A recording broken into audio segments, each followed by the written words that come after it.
Hey everyone, this is Rebecca. Hey, I want to give you guys a heads up before you start listening to this episode. We are going to be talking ACOTAR, and if you have not read the entire series, there's going to be some major spoilers. But if you want to listen to us, go right ahead. But you all have been warned. All right, let's see. All right.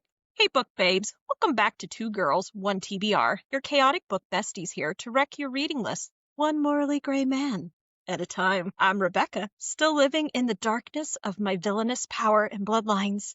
You can find me on Instagram at Azraella Reads.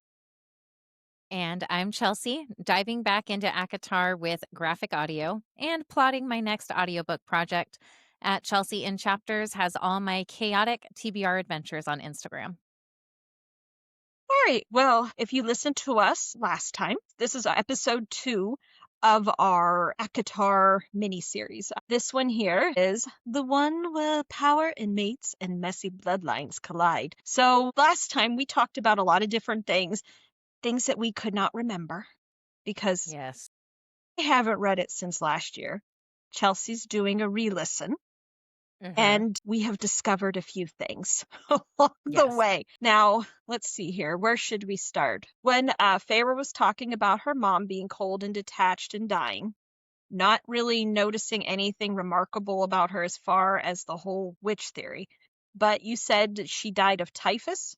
I did look up exactly what typhus is.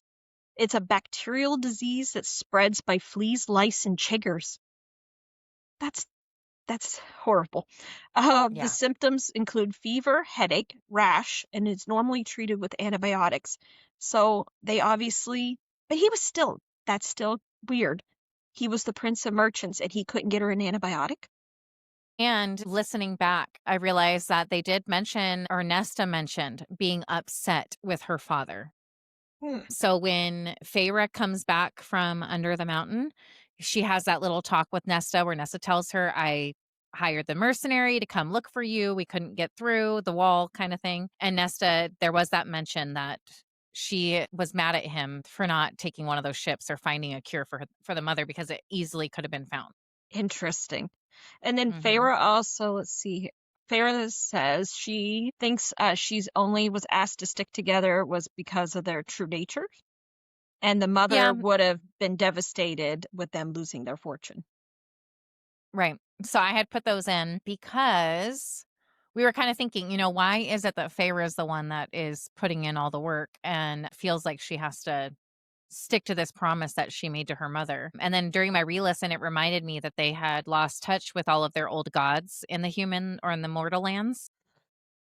And so Feyre said that promises were basically like the end all be all, you don't break your promises because they didn't have gods anymore. But that was what actually meant something to them. Interesting. There's so much that I remember. Now, also, then you said, because you found different things here, then you said Feyre mentions, is it word marks? Around the door, and that the father paid someone to do it.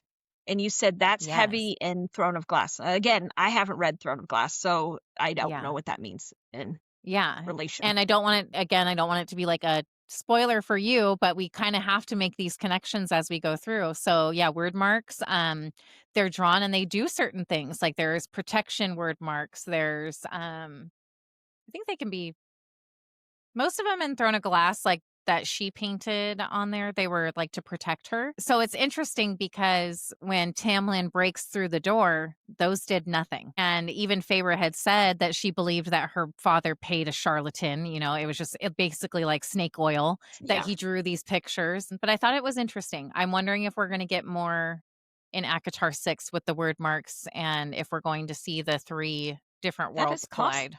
Oh, I still have theories. Now, the other thing we could not remember when we were talking about the monsters and stuff, the ones that were running around, we said the bog, because that was the one that she couldn't see, but it could see her kind of deal. But it was the Naga. That's the lizard people, because that's the one that when I've played World of Warcraft, when I've played Diablo Immortal, we have Naga in that game, and I couldn't remember that name. Okay, cool. And then the puka, I don't remember what that was. One. So that's the one that disguised itself as Feyre's dad. and she thought it was her dad. Oh, And okay. then it turned in, and then she followed it almost nearly to the gate. So that's the puka. Oh, okay. Yeah. There's some scary little things that were running I around know. Springcourt. Good God. Yeah, especially in the beginning. It was kind of freaky. I don't remember when we're listening or we're reading and stuff, and I don't remember like big scary things like that in the Night Court. You would think they would have some No. super scary shit there.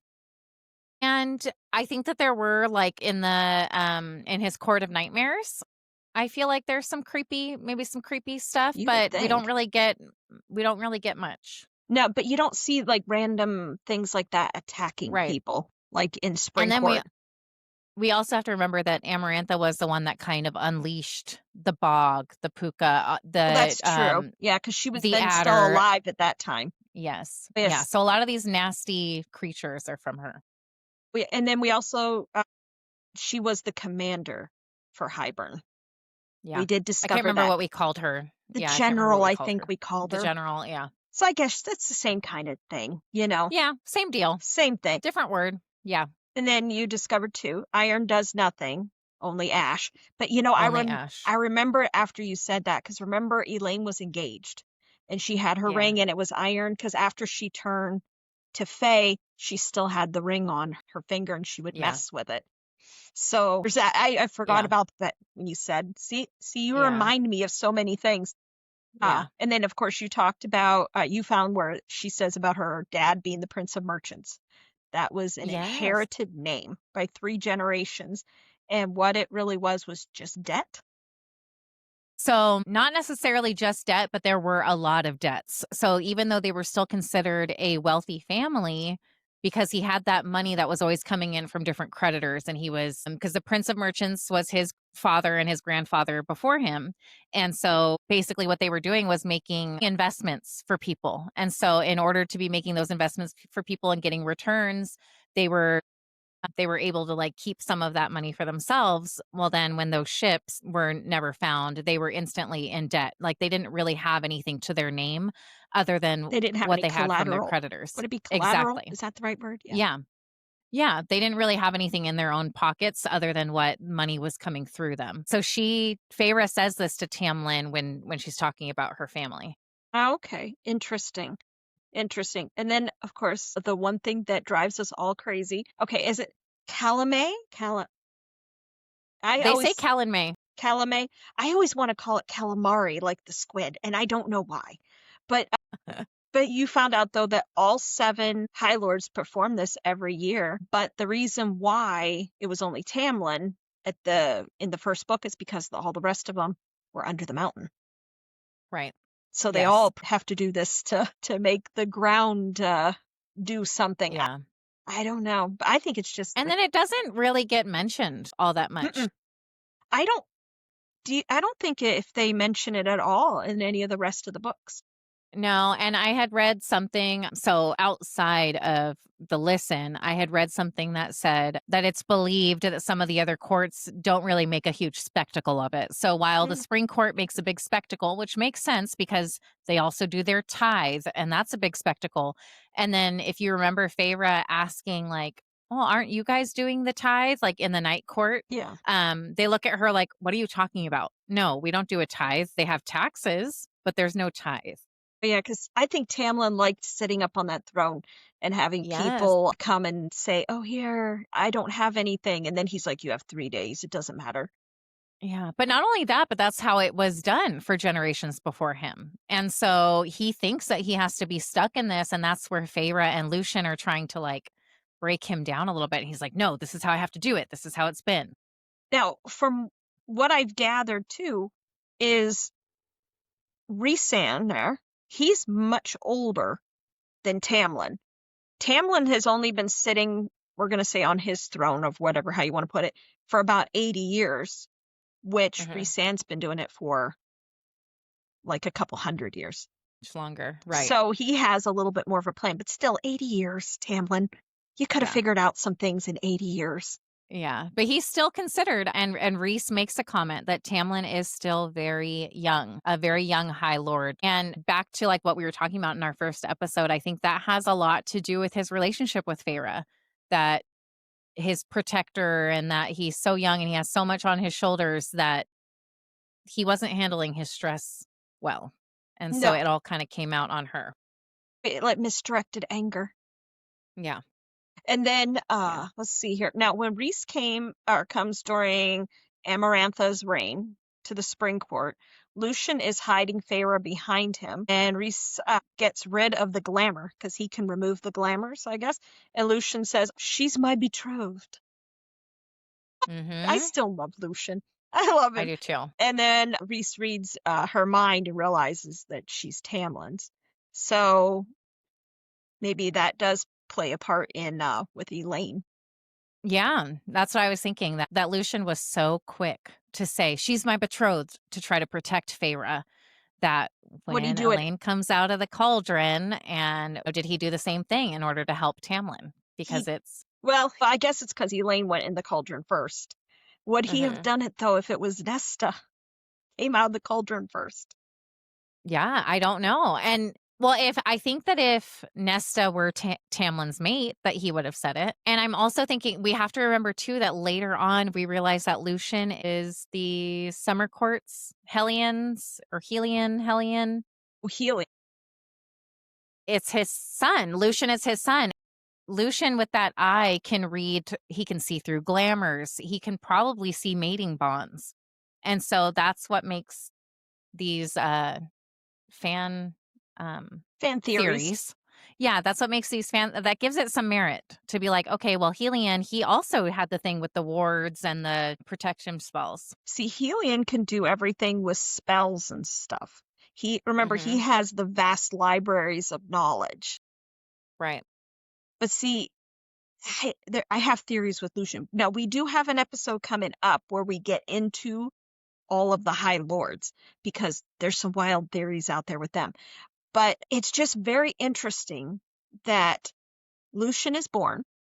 Lucien's mother obviously must have red hair since she's from the Autumn Court. Baron doesn't seem to, I don't know if he notices that Lucien is not his, because to Right. me, with how ruthless he is, I just can't imagine that he would have allowed Lucien to live if he would have thought Lucien was not his. You I know what I'm also saying? feel like maybe, yeah, but he also, no, yeah, you're right. Because even though he basically murdered Lucien's love of his life Yeah. right in front of him, it's like, yeah, you're right. He could have done a lot worse had he known that it was another High Lord's son. Oh, yeah, Yeah. exactly. Yeah. So I'm putting my money on that he doesn't, I don't think Baron knows. I don't think he realizes that Lucien is not his. And I You know don't what I'm think also Helion going to knows. listen for? Yeah, I'm going to listen for some more of that because I don't remember if the lady of the Autumn Court, Lucian's mom, and the High Lord, I don't know if they're mates or not. I don't know, to tell you the truth. I don't remember. I know because Tamlin's parents, I think they were mates, weren't they? And he said that they weren't right for each other, or was that Reese's parents? I don't I can't remember. remember. I don't It might remember. have it might have even been both. I'm going to listen for that You'll have to as we listen go for that. forward. Now, the next thing is now the King of Hybern. Remember we were talking about Julian. Or Jurian, I'm sorry, not Julian. Jurian. Jurian. And Yes. I'm like, and we couldn't remember like what exactly happened to him. So he was a made person, just the same exact kind of, I guess in a kind of a way, like Feyre. Feyre came from all 7 of the High Lords, came together and Mm-hmm. did whatever. But the reason King of Hybern was able to do it is because he stole the book from Feyre and Rhysand. Remember the 2 pieces of that book, the Book of Breathings. Is it Breathings or Breathings? Breathings. Breathings. And then the cauldron was used to resurrect him. So, but remember, he was an eyeball and a finger. I forgot that he was a finger as well. Yeah. That's Yeah. just weird. Yeah. And so they must have chucked the ring in and the finger into the cauldron, and the cauldron reanimated him. And that's where I have the question: does he have a belly button? Because if you're completely reanimated, the only reason we all have a belly button is because we had an umbilical cord. So if he was recreated, my question is, does he have one? An interesting thought. I don't know. I have random weird thoughts that I have. Another one that we had talked about and I forgot to put in our notes was that the shape-shifting of all the High Lords. Feyre asks Rhys if it's only Tamlin who shapeshifts under the mountain after she picks all the lentils from the ashes of his fireplace. And he said they can all do it. All the High Lords have a beast form. Interesting. Yes. But we have not yet to see any of them besides Tamlin and Rhys change. Correct. Because I don't think any of the other ones have yet, at least not yet. You'd think they would have done something like that when they were battling Hybern. Right. But maybe it's not beneficial. It's not their major thing, so it's not as beneficial to them. Yeah. And then also now because we have started a TikTok page for our little podcast here, and also besides our Instagram page. So we asked the question, if anybody had any comments, and that the number one thing we got was about Elain's garden, and they said that she couldn't grow vegetables because of the ground. And I want receipts because I listened to the whole thing and I did not hear mention of that. So now is it in these books after just the first book? I'll have to wait to find out. I don't remember. Nobody came with receipts. People have said this. But now the thing that still doesn't make sense to me, though, if flowers will grow, vegetables will grow. Right. So that doesn't make sense. And then the one girl, she did make a good point. She said, even potatoes will grow in the ground. And they couldn't even do that. Thank you. Right. So there's something that's not right there. Because then what about all the other farmers? Like you're telling me just the soil by their little cottage? Another comment was that nobody liked them, so nobody would help them. But still, after 8 years, though, you couldn't figure it out. Because obviously Nesta and Elain both could read. The dad could read. He was busy carving his little wood figure things. So, I mean, there's intelligence there. They're not stupid. You know what I mean? Right. Feyre, I mean, she couldn't read or write, but she still figured out how to go hunt. Because who else was, I don't think Papa Archeron taught her how to go hunting. Right. Exactly. And Elain couldn't in 8 seasons, you said? 8 winters? Yes, it was 8 winters. It was either 7 or 8. So that's at least 7. So at least 7 growing seasons. I could give you grace on the first one. But you have all these other... See, I don't know. That just doesn't make sense. That doesn't make sense to me. And I guess then all vegetables were imported. That would mean, like, I can understand maybe the soil around there not being good for growing vegetables, but then so then where are people getting their vegetables from? Because obviously people in the town, I mean, they were living. Yeah. I mean, it wasn't like everyone was starving, because it doesn't sound like everyone was starving besides that. I don't know. It's still not adding up. It's still not adding up. I think Elain, I think she could have done, I think her and Nesta could have done more than what they said. But then again, you have to remember, well, we know that as a fact with Elain. She could grow flowers and that. But I don't think, though, we know everything that Nesta did. Right. And I made a note about that when they had their little chat after Feyre comes back, tells Nesta everything that's happened before she decides to go save Tamlin and go under the mountain. Nesta says she thinks her dad didn't do enough to save their mother. He had a fleet of ships at his disposal, like we already said, could have hired someone to go into Prythian. She hated her father for not caring for them, was upset with herself and her father that Feyre was the one caring for all of them. But she also knew that Nesta also knew that Feyre was going to go out and could always get more. And she made that comment, like Feyre said, why were you always taking all the money and not helping me out? She's like, I knew you could always get more. It's like, oh, okay. I think I'm hoping that we will get more answers in the next book, or at least maybe have more insight. I mean, because you do, when you read the 5th book, when you read A Court of Silver Flames, you do get a lot bigger picture of Nesta. So you understand her a lot more than you did before. But I don't know. Elain is the one that gets me. I know Nesta's not very nice. She's very, very curt whatever how you want to put it. Mhm. But I understand the way she is because of what Yeah. happened, how her mother treated her, how her grandmother, how they were primping her, getting her, to be perfect for, her suitor Yeah. of her, that she's going to have. Yeah. But Elaine's just not much help. Yeah. And as I'm listening, I'm getting a little bit warmer towards her because I did realize that she is the like mediator between Feyre and Nesta. Yes. And even though she's engaged to this guy who hates the Fae and is wanting to hunt down the Fae, she was so quick to say, yes, of course, Feyre, you guys can, use this house as a um whatever, as a base Yeah. basically in order to get a hold of the mortal queens. So I do respect Elaine for that. I do like that she's the mediator and she's like, hold on, Nesta, Yeah. no, Feyre did this and this for us and we need to let her do this now. She did. I mean, in that respect, she was the balance between Mhm. and that kind of thing. She Yeah. did, because Nesta was very, no, she didn't want anything to do with Mhm. it. She didn't want any Yeah. part of it. But I think we're going to see as time goes on, there's a reason why Nesta, again, is the way she was. I think there's a lot more things about her that we don't know, at Yeah. least not yet. Yeah. And I think she's going to play a bigger role coming up too. Oh, I think so. She went, like at the end of Silver Flames and all that, and she saved Feyre. Basically, she saved Rhysand by saving Feyre, because of their death bond they did.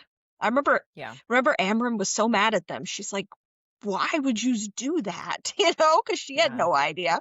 And then they find Yeah. that out. I don't know. We'll see. So now let's kind of get into what our actual episode is today. So today we're going to be diving into still into the sisters, but into their Fae transformations, their unique powers, and what it can mean for all the prophecies and the world of Prythian. So let's see here. Now, Nesta stole power from the Cauldron. We know her she took death magic. She's weapon forging, embodies destruction and rebirth, feared even by the High Fae, because they didn't like her. Even the High Fae, they knew there was something amiss with Nesta. Yes. And then we have Elaine. What we know so far is that she's a seer, which means she gets visions of the future. Possible dormant shadow magic is a fan theory and maybe linked to Asriel's shadows. Very interesting.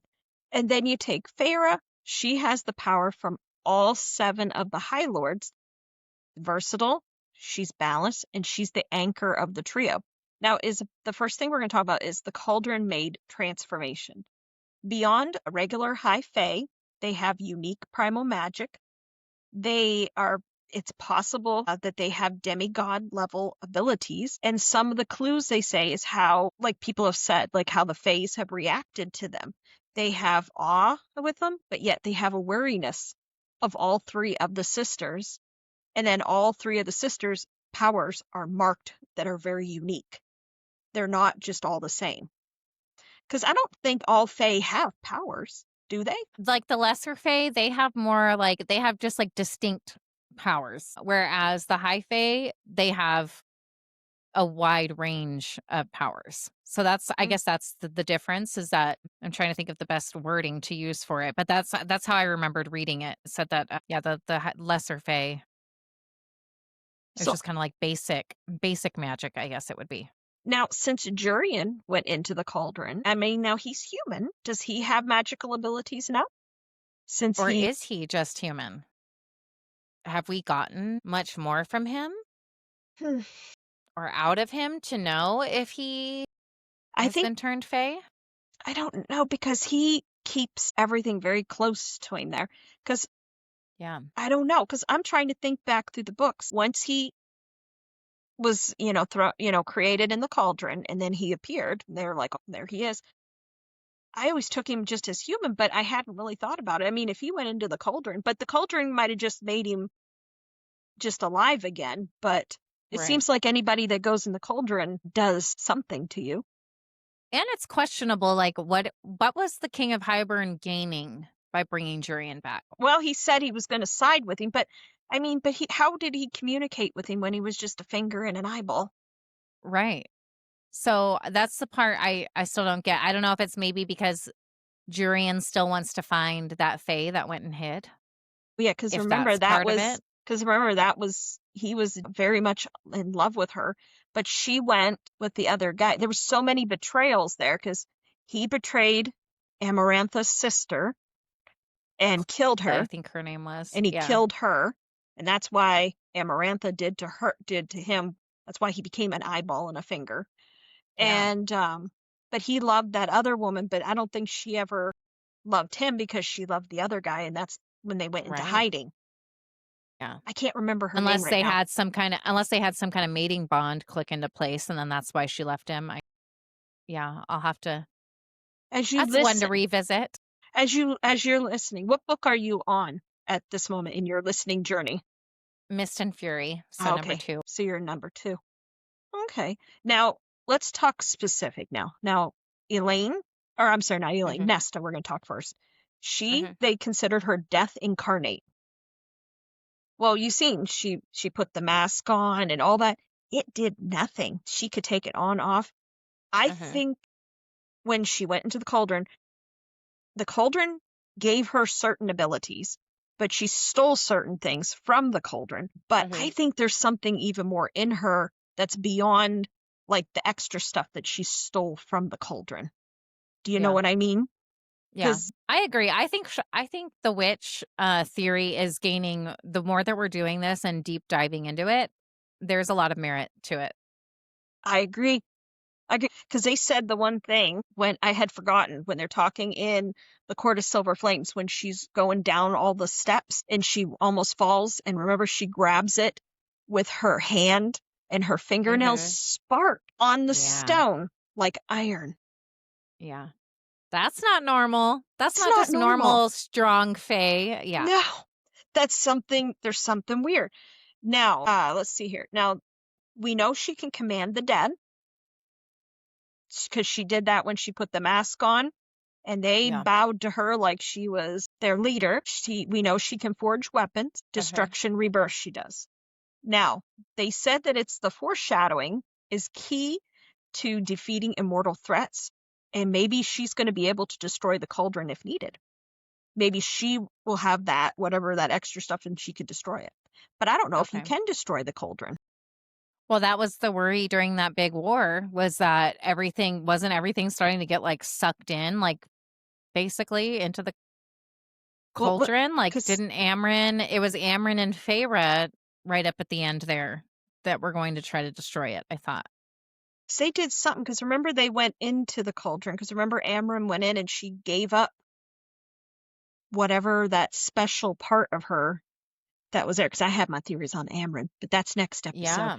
Um, now you said here about Nesta and Bryce's connection with Crescent City, because I haven't read it yet. Hmm. I have Crescent City sitting on my shelf, but you said that Yeah. there is a connection between them. Yeah. So Nesta and Bryce, Nesta has that when she gets the tattoo on her back, it's called the Starborn mark, at least in Crescent City, because Bryce has it on her chest. Okay. So Nesta's is in the form of a back tattoo. Bryce has it on her chest, and then they have their little side quest in Crescent City where They Nesta, interact. exactly, they have their interaction. So I think that Interesting. I think there's going to be more to their story. I think, and But this is where my theory keeps coming from, that all stories are going to converge at some point. you said the Bryce has had hers though from birth. Huh? Okay, but Yeah, Nesta's came from, what does when she Nest was made. when she was made, that's why hers Uh, came in. Okay. I yeah, couldn't remember if that's why hers was there yeah. from the cauldron or if it was from something she Hmm. did. Okay. And this star mark, I mean, it's very prevalent in Crescent City. So when you read that, you'll Interesting. see that it's like Bryce is basically, it's like a little scavenger hunt. It's like, where's that mark? Where's that star mark? How interesting. Yeah. So that's interesting. Another thing then, of course, we touched on this a little bit on the last episode, but fans are theorizing that their mother, Mama Archeron there, had an affair with a High Lord that produced Nesta. The theory suggests that Nesta's unusual power, because hers is much, well, you've seen in Silver Flames. I mean, she was having, remember when she had the silver flames coming out of her and Rhys had, and she was completely out of control of it. Because that was beyond, normal, because Elain's not doing that. I mean, Elain, unless Elaine's keeping it all internalized. But they said with her unusual power and her mother favoring her so much due to her being a high fae. So now these are the possibilities they said could be Nesta's father.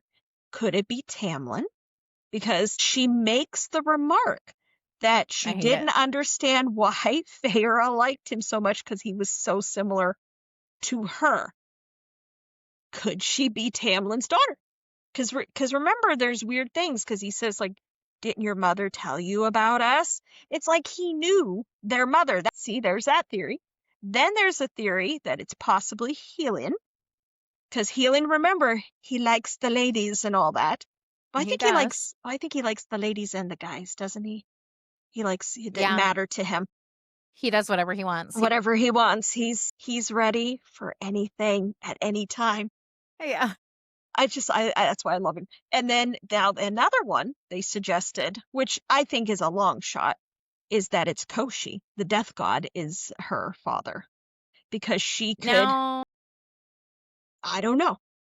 I was going to say the only merit to that one would make sense. That would make sense would be when, like, say Papa Archeron knew that.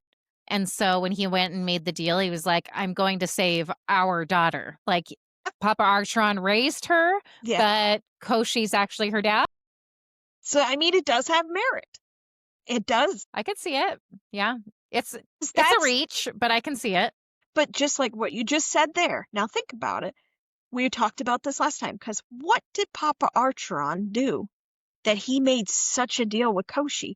He got the Firebird Queen released, not really released, but on a reprieve, I guess you would say. Right. Got those ships to come battle Hybern to fight him. So, I mean, what did Koshi have to gain by allowing her to go and being able to do all that? So that is a very interesting theory. Now that you've said that little bit, so now it's, I don't know, Koshi's kind of moving up the list now for me. I'm going to put him I'm going to put him above Elain. So Tamlin. And I hate the Tamlin one. I hate the Tamlin one because that's gross. Because if Tamlin did know his mom, he's not going to sleep with his daughter.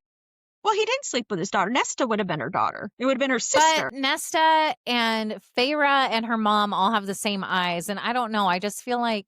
I don't know. He is a little gross. Don't you remember when all the High Lords were together? And he's like, with the little noises she makes? He is a little gross. Oh, yeah. He was dirty when he did that. Yes, that was so dirty.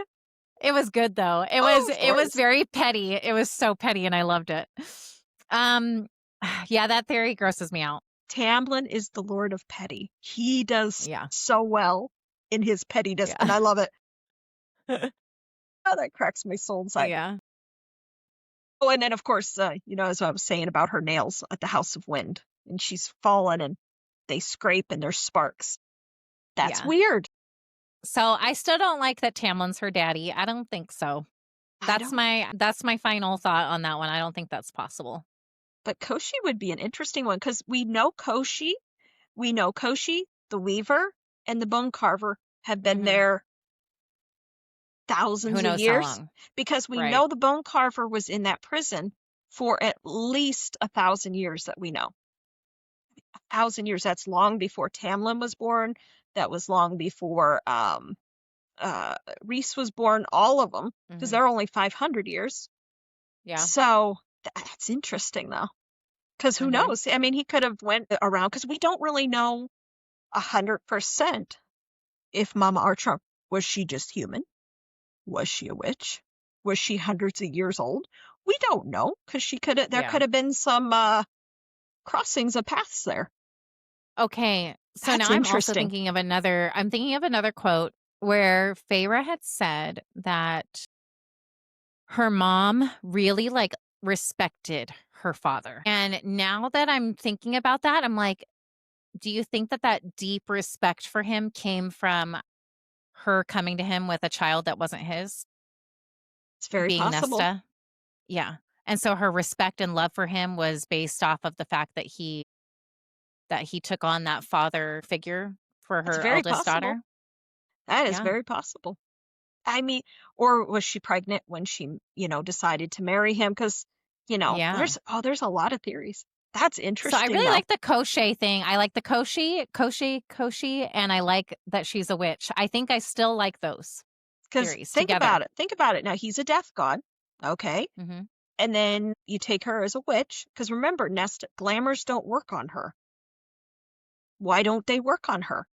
Why If she was not? just human, why don't Mm, they work on her? Because she wasn't Fae or anything yet.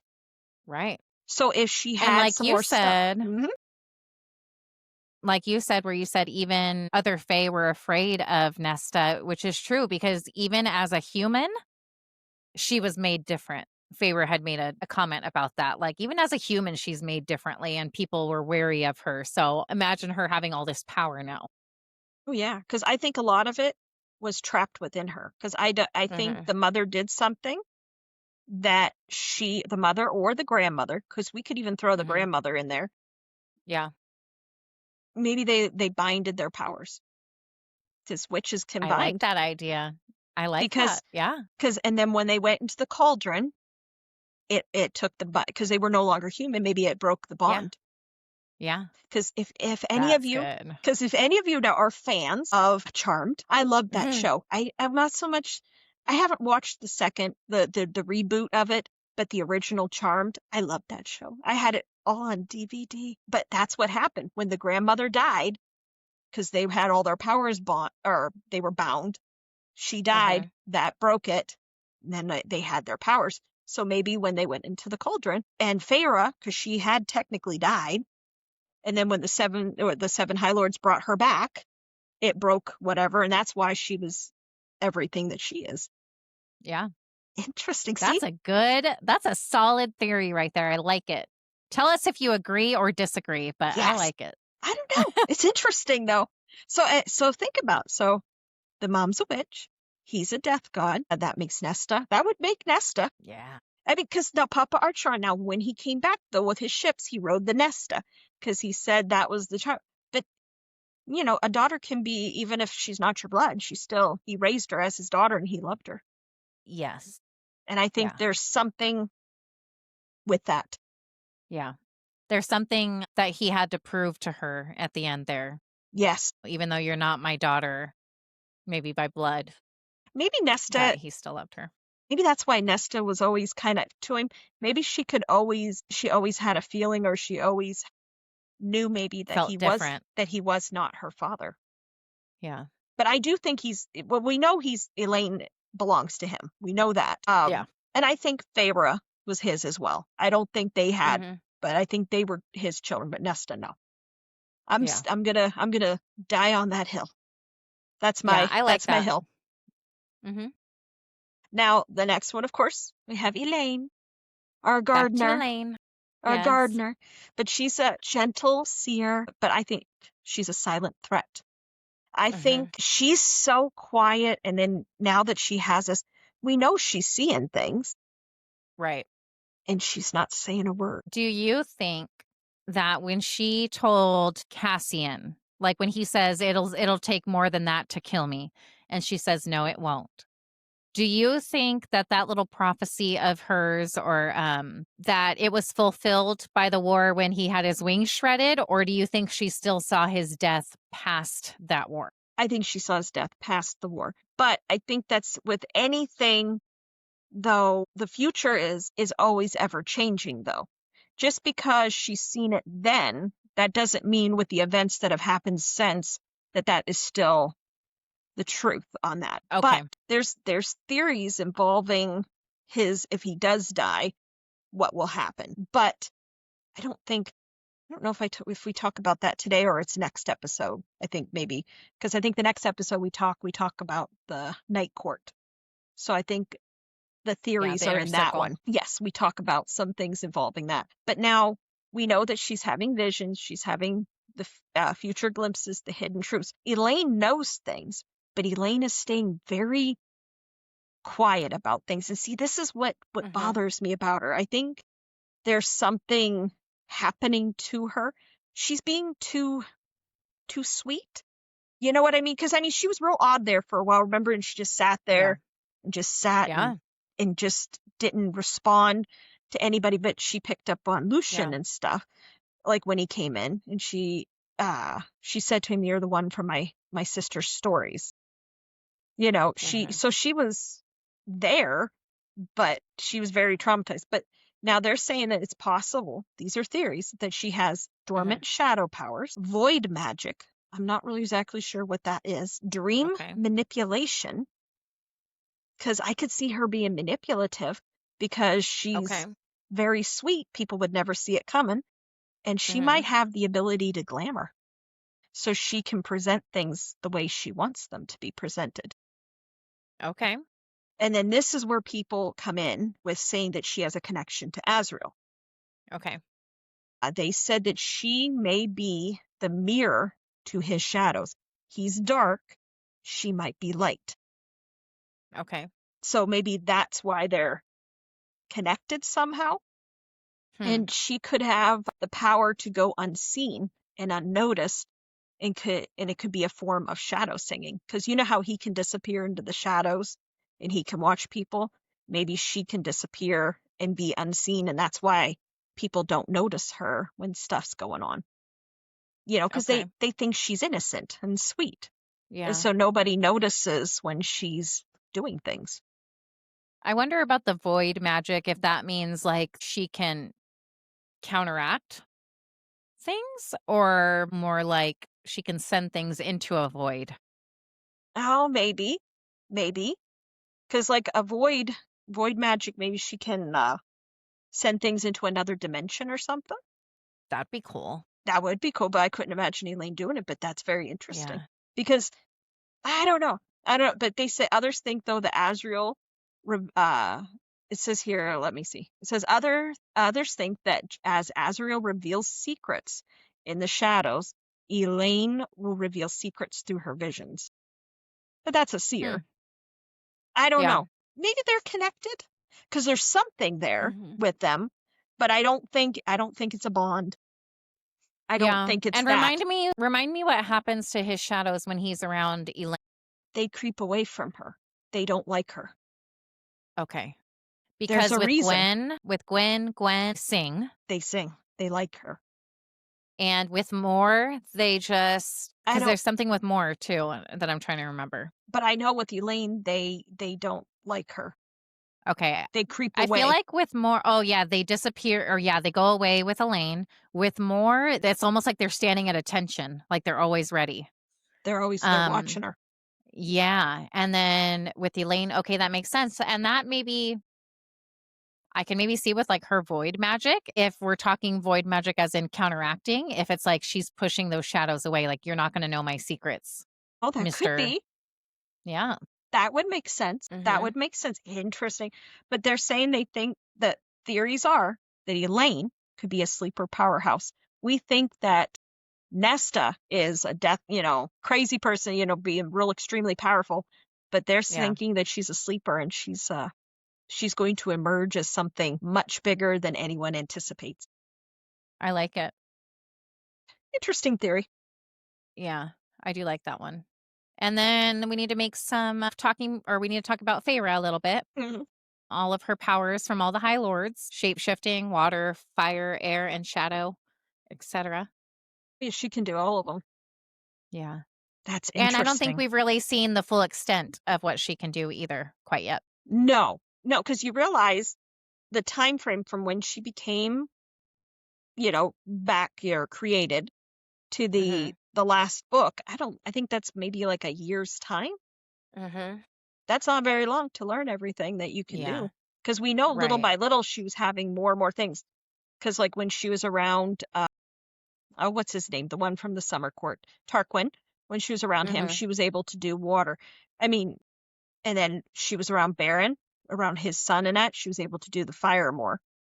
I mean, did it just happen because she's in close proximity to them? Or is it because she could do it? Can she manipulate it and do it whenever? Yeah. And I remember fire being one of the easier ones for her to summon, really, in the beginning. Interesting. Because Because I remember her asking Rhys, like, oh, and the fire, that must be from the Autumn Court or whatever it is. So well, she was able to get her wings at some point, Mhm. and that came from Rhys, and then she had to learn to fly. Or, well, do the wings come from Rhys, or do the wings come from her shape shifting from Tamlin? I think the wings Because come from Rhys. she had to imagine the wings to create them. It didn't just Because I think that's a Rhys thing, because that's what Rhys has to do. And Tamlin, but he's Tamlin, half Illyrian. That's where Rhys is half Illyrian. So the wings came and went even from when he was a child. but I feel like can make them come and go. Yeah. Because he conjures them. Yeah. I just don't know that know. he created them like Feyre did. I feel like she had to actually create them. And I think hers look like Rhys, though? They're like the bat kind. They're not feathery like Helion, or isn't Helion's? Is he the one that has the wings too, that does he can do, and they're feathery, Like or the is it Pegasus? the one that I think that's another court, because that court has the High Lord that's married to their male.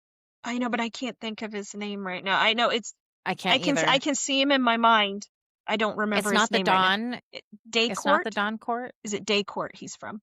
It might be Day. You might be And right I can't about that. remember his name though right now at the moment. Okay. We will look it up because we don't remember. Yeah. We have a lot in our minds.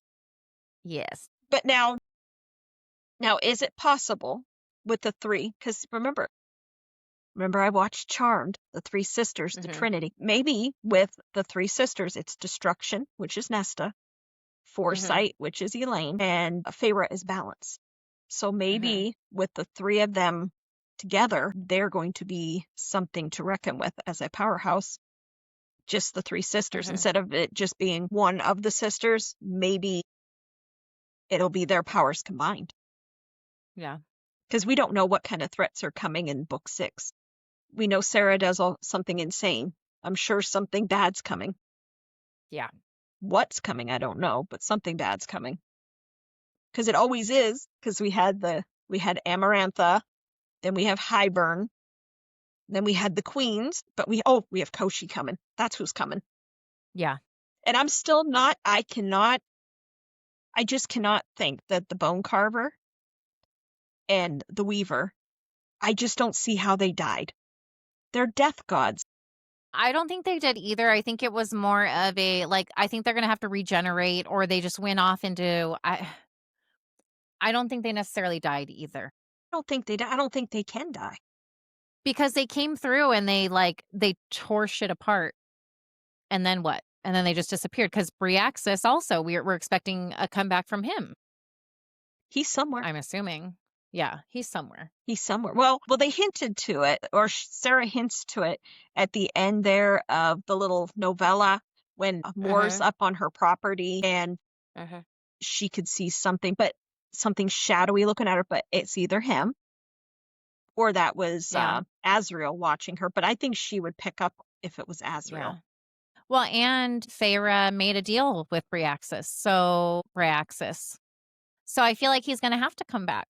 Yeah, to honor their deal they made. Yeah. And hang out in the bottom of the library. Remember, he asked for a window at the top so he could look outside. Yeah, so sweet. And I like how Cassian is so afraid of him. I know. And he's like, I love that Feyre has that ability to all these like things that everybody's afraid of, right? Or like the surreal, how easy it was for her to capture the surreal when Rhys even said, like, I've tried twice and I've never been able to do it. And he's the most powerful High Lord. So it's like, I love that Feyre, and then she just goes in and she, the Bone Carver loves her because she's seen death. And I mean, she beat the shit out of the Weaver, so I don't know how the Weaver feels about her, but then Bryaxis, how they just like make this little deal and I'll come help you, give me a window. But Cassian, the Lord of Bloodshed, commander of Rhys's armies. And he's terrified. I wonder, what does he see? Maybe he doesn't appear the same as he did Right. to Feyre, maybe? Because Yeah. the Bone Carver, because he's interesting, because remember, they were all very weary of the Bone Carver, but she seemed to be Yeah. perfectly content with him. She didn't seem to have, I didn't notice any fear from her, like she was afraid of him. Right. Yeah, she had said that, like, the smiles that he gave, well, because he appeared, as a child, but, she's like, "The smile that he just gave me was definitely not one of an innocent child," and so that's kinda creepy, but she wasn't, like, overwhelmed with fear, that's for sure. I see, I Yeah. find there's so much more. We do get into the other part of the Weaver and all of them in a different episode, but Mhm. I have theories on them. I have a lot of, I just don't, my main theory though is I do not think they're dead. Right. I'd agree with that. But a lot of people are like, oh, they went in and they battled and they were just, how can you kill a Death Lord like that? Well, and that's the thing, like, there was no end of that part. It was basically that they came in and they tore Destroyed. through. Yeah. Yeah, and they destroyed, and then what? There really was no closure for that, so So that's what makes me think it's very open-ended and they yeah. went somewhere. I Now the think, question is gonna be, if they did go somewhere, are they willing to come back and help again? I don't know. well, they're free now. The Bone Carver's free. He's Mhm. not in the prison. Right. But will they go? Maybe they went with their brother. Maybe they're with Koshi. Yeah, possible. Because they haven't seen him. And it didn't seem like Mhm. they hated each other as siblings or anything. I didn't see that. So maybe Yeah. that's where they are. But then Hmm. is Amryn, I know, we're gonna have to go through all of the Wait, theories, but this is there's, something we're gonna have to discuss. oh, yes. Oh, yeah. When we get to next episode and we discuss the Night Court, I have my theories and other people's theories with Amryn as well. Yeah. But So she if gave people are up a lot. listening right now, yeah, if people are listening right now, I think that they need to tell us where they're at with Amryn so that we can discuss it with that in Yeah. that episode. What are your thoughts? Is she related to the Weaver, the Bone Carver, or is she something all of her own But accord? well, Just we completely different. know, well, see, that's kind of an interesting thing with her because we know the Bone Carver can appear whatever how he wants to. Uh-huh. Amryn, we know she looks like a woman because she's not really a male or a female with what she was, Yeah. but she said she preferred the appearance of a woman. Hmm. So Yeah. I don't know. So is she the same kind of thing as the Yeah. Bone Carver because he's able to appear Yeah. as whatever he wants? She said Well, and she drinks blood. So what is that? that's like a What is that vampire. about? It's kind of Yeah. like a vampire kind of thing. Yeah. That's weird. I don't know. There's something weird with her, and we don't Yeah. even have any idea because I think she still continues. Oh no, I think after she went in the cauldron, did she continue to drink blood? Or was she starting to eat food with them? When you get to that part, you'll have to see and Yeah. remember. Okay. Because I'm Yeah. thinking maybe she started that she had to eat food. But Yeah. that's weird. And she was in the prison, remember? She was in the prison with the Bone Carver for like a really, really long time. So Yeah. what is Amryn? Yeah. I have a lot of questions Yeah. We're with gonna what have to she is. we're gonna deep dive on Amryn and her theories for sure. Now this is our next part. Now this is the part that's going to get Chelsea. These are my theory, other people's theories with Tamlin. Now, Tamlin's question could hint that he knew Feyre's mother or her family history, and this adds weight to the magical bloodlines theory. Hmm. Multiple fan theories, old allies, forbidden contact, shared enemies could also explain why he's obsessed with Feyre. Okay, now this is Tamlin. Now let's see here. Now we assume that her mother knew about the Fae. Okay, so Hmm. that may indicate prior contact or that she has some knowledge of the magic that was on the other side of the wall. Okay, now is it possible political, trade, or was it a magical connection that she had over there? Yeah. Interesting thought. Because you said last time when we talked, what they Hmm. could have lived anywhere. Why did they choose to live right next to the wall? Right. Because there had And to be something. being the prince of merchants, why is it that they settled there and stayed there? Yeah. It's weird. It's weird. Huh. Now, there's with Rhysand. Now, Rhys becomes the High Lord of the Night Court at the age of 80, after his father was killed. By the time A Court of Thorns and Roses begins, Rhys is over 500 years old. So that means that he has ruled the Night Court for over 400 years. He's considered the most powerful High Lord in history. His long reign has been marked by strategic secrecy, especially with Valeris hidden from the rest of Prythia, because nobody knew it existed. They didn't know he had this beautiful little city and people were quite tranquil and happy. Right. None of the other High Lords seem to have known this information, or at least definitely Tamlin didn't know. Right. Yeah, and Tamlin became the High Lord of the Spring Court much more recently. He was the youngest son of the previous High Lord, never expected to inherit. He was totally fine being the fiddle player and being part of Dad's armies and letting the brothers fight over Yes. who was going to be the next Yes. High Lord. Yeah, he didn't want any part of it, I don't think.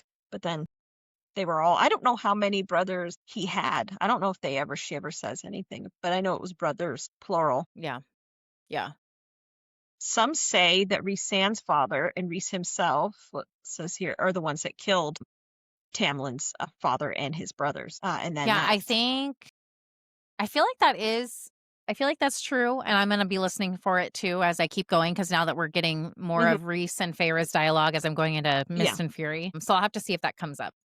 So that's, and we'll have to confirm. When that moment happened, that thrust Tamlin into power. Because remember, Tamlin and Rhys, weren't they friends? Yeah, in a way. Yeah. And that's and that's why where they didn't kill him. it gets foggy for me. I forget if it was Rhys's mother and sister and dad. I can't remember his dad was part of that. Murdered by Tamlin's family first, or if I think the mom and the sister were killed first because Tamlin's dad had them killed. And then Rhys, I know his father came, and they believe that Rhys went as well. And that was the retaliation. That was the retaliation. Sparing Tamlin because he thought Tamlin was the most decent out of all of them. I'm assuming that's why, or it's because Rhys had some type of, I don't want to say like friendship, because I don't think they were like buddies, but they had a mutual admiration for each other. Would that be, or whatever? They respected each other. Or they were, there was that. And plus he was younger, even though 80 seems quite old, but he wasn't. They consider that would have been young.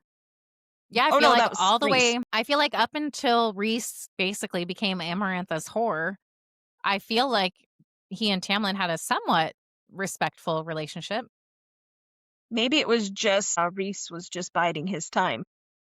Yeah. But then again, maybe it's because Tamlin had nothing to do with the death of his mother and his sister.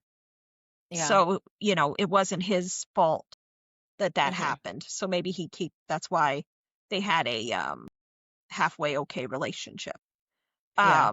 But then it says Rhys's father killed Tamlin's parents, and Tamlin in turn killed Rhys's father.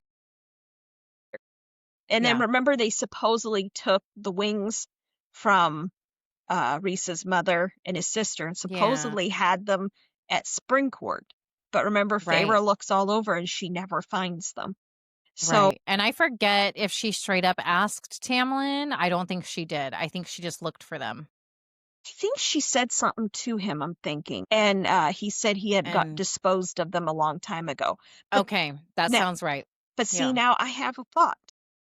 Now, are they really dead? Is the mother and the sister truly dead? Did they actually see them? Because they must have had them, that if he took their wings off in the Spring Court, did Rhys's dad and them, did they see them actually truly dead? I think that they are, because were they still alive? I feel like by now, for how long it has been, I feel like they would have returned to Rhys by now. Because it would have been about 100 years, unless. Yeah. And with Amarantha kind of stirring everything up and that big war and bringing in all the help from different lands, like I don't see that they would still be in hiding somewhere without us knowing. I think they're gone. Well, it's 100 years. because he would have had 100 years, and 50 of them is with Amarantha. Yeah. So I don't know, but they probably are, because I mean, that would make sense. But now we do know, because one person was saying, is it possible that Rhys's sister was Tamlin's mate? But when you hear Rhys talk about his sister, she was a very little girl. She wasn't like a teenager or a grown woman. She was a little girl when this happened, and they, I've also seen people speculate that she would have been Asriel's mate. And the fact that Asriel is still waiting for love and can't seem to really make the right connection is because Rhys's sister was his true mate. Now Or should have been. That's an interesting theory. That is Yeah. interesting. I hadn't thought about that, but that is very possible. Yeah. And 'Cause I kind of like that one. It breaks my heart for Asriel, but it does make sense as to why he can't find something's he can't. not clicking. Well, I think like they always are like, oh, he loves more in that. I don't believe there is any bond or anything between him and Moore. I believe, well, one, she only likes the ladies, for her, but two, I think it's more he's watching her, and I think she knows he's watching her. I like that. I think there's more to Moore than yes. than we are. But again, that's next episode. We'll be discussing that. Now, the inner circle. Yeah. Now, this is the theory between Tamlin and Feyre's mother. Okay? This is the one that Chelsea does not like. Now, it's very possible they're old allies. Maybe it's something with political or financial. There's something that they knew each other. Maybe it was a forbidden contact or with each other. Possible romance. Because again, we don't truly know 100% about the mother. Again, if she was a witch, she could be quite old in comparison. She's not going to have a human lifespan. So there is that possibility. Or is it possible that they had a shared enemy kind of thing, a common threat before, where we come in with a Court of Thorns and Roses, like prior time? Or now this is now, because Sarah, when she does her writing and stuff, she picks things from mythology. Now, Tamlin comes from a Scottish myth where it's Tamlin with bright green eyes falls in love with a human and getting her pregnant. Okay, so this is where Tamlin is Nesta's father theory comes in. So is it possible that Nesta, or Elain, but I don't think it's Elain, but Nesta could be his love child? I feel like it would have to be, it would have to be the firstborn, I feel like. You would think. With Mama Archeron, I'm lean towards Nesta since she makes the statement she doesn't understand why Feyre liked him so much because he's so much like her. See, that's where the theory comes in, that he is Nesta's father. But wouldn't that be weird? He was with his daughter's sister, Feyre. Yeah, I hate it. I don't like it. And to touch back on that, because we talked about it before, how he says, didn't your mother tell you about us? Speaking of the Fae. And people use that as their argument for Feyre's mom being his mate or past lover, whatever it is. But I say, because I hate it, that it was just one of those moments where the Fae assume that human parents share information with their children, especially those born so close to the wall that separates the Fae and human lands after the treaty. I don't think that one line backs up the fact that Mama Archeron was tied to him in any way. I don't know. Well, because that's my myth buster right there. But see, now my thing is because Sarah does so much with mythology, because, we know where she gets from the Morrigan, which is that's Scottish mythology. So, I mean, this is what Tamlin, in the mythology, this is what he does. He gets a human woman, he gets her pregnant, and that's her, and has a love child. Yeah. So, I mean, is it possible? I still think it could be possible. She has the eye color. She has, and I think, because he's a High Lord, if Mama Archeron is a witch, see, that's that same power. But then she would not be considered a witch if she were human. So that's where that one kind of debunks it. Like, you have me with the myth, but if we're keeping it in line with Mama Archeron being a witch. then Well, no, it she's doesn't half work. human. We're not saying she's a complete witch. Okay. Because we All don't right. know who Mama Archeron's father was. Yeah, we don't. We don't know much. We don't know much. Okay. I wish, well, maybe Sarah, I don't know. I hope she will go into a little bit more detail of these Yeah. mysterious people that she only gives us little nuggets about. Yeah. Maybe she'll explain things a little bit more. Yeah. And that's where like I get confused with her writing because sometimes it's like, yes, we can deep dive everything and everything means something. And then there are other times where you go through it and you're like, no, we just need to take it at face value. It just is what it is. Yeah. Now this one here, a lot of I like this one. there's a lot of people have this theory. I like this one. I myself am not sold on this one, but it's Elain and Tamlin are mates. I love it. You I know mean, why I love it? it makes sense, but why do you love it?